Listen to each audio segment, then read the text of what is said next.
Abbas തിരിച്ചു വരുന്നു. 90കളിൽ teenage പ്രായക്കാരുടെ ഹരമായിരുന്ന നടനായിരുന്നു Abbas.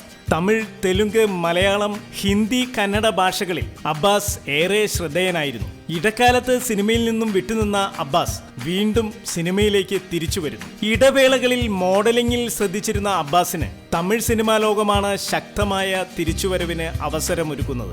Vijay, സൂര്യ എന്നീ നായകന്മാരുടെ പുതിയ സിനിമകളിൽ വില്ലൻ വേഷങ്ങൾ ചെയ്തുകൊണ്ടാണ് അബ്ബാസ് തിരിച്ചുവരവ് നടത്തുന്നത്. തമിഴിൽ വില്ലന്മാർക്ക് ഇപ്പോൾ നല്ല ഡിമാൻഡാണ്. മലയാളത്തിൽ അബ്ബാസ് മികച്ച വേഷങ്ങൾ അവതരിപ്പിച്ചിട്ടുണ്ട്. അതിൽ ഏറെ ശ്രദ്ധേയമാണ് ഡ്രീംസ്, കണ്ണെഴുതി പൊട്ടും തൊട്ട് തുടങ്ങിയ മലയാള സിനിമകൾ.